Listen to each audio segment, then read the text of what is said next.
वज़ीर-ए-आज़म की ज़ेर सदारत पार्टी रहनुमाओं और तर्जुमानों का इजलास जारी है। मुल्की सियासी और मौशी सूरत हाल पर तबादला ख्याल किया जा रहा है। ज़राए के मुताबिक अपोजिशन की हुकूमत मुखालिफ तहरीक की जवाबी हिकमत अमली पर भी मुशावरत की जा रही है। वज़ीर-ए-आज़म की ज़ेर सदारत पार्टी रहनुमाओं और तर्जुमानों का इजलास जारी और ज़राए का बताना है कि मुल्की सियासी और मौशी सूरत हाल पर गौर किया जा रहा है।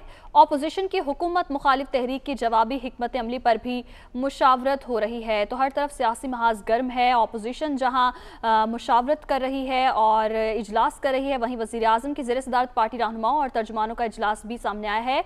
मुल्क की सियासी और मुआशी सूरत हाल पर गौर किया जा रहा है, ये बताना है ज़राए का।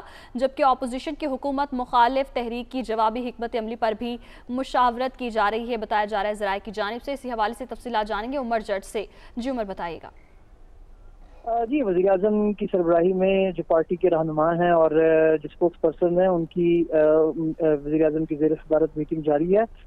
मुल्क की सियासी और मुआशी सूरत हाल पर गौर किया जा रहा है और साथ ही जो वज़ीर-ए-आज़म का दौरा रूस है चंद रोज़ में, उसके हवाले से भी ब्रीफ किया जाएगा कि उसमें क्या क्या चीज़ें सामने आएंगी, कौन कौन से माहिदों पर दस्तखत किए जाएंगे और ये दौरा कितनी अहमियत का हामिल है पाकिस्तान के लिए। इसके साथ से जो अपोजिशन की हुकूमत मुखालिफ तहरीक है, इस पर भी पाकिस्तान तहरीक इंसाफ की अब जवाबी हिकमत अमली क्या होगी, उसको किस तरीके से टैकल करना है, इस पर भी मुशावरत की जा रही है। और साथ ही जो मार्च में PTI एक बड़ा ओवरसीज पाकिस्तानियों का पावर शो करने जा रही है, उसकी तैयारियां कहाँ तक पहुंची हैं और उस शो के यहाँ पाकिस्तान में इनेकाद का मकसद क्या है, इस पर भी आगाह किया जाएगा तमाम रहनुमाओं को। जी बहुत शुक्रिया अमर जट, आप हमें अपडेट कर रहे थे।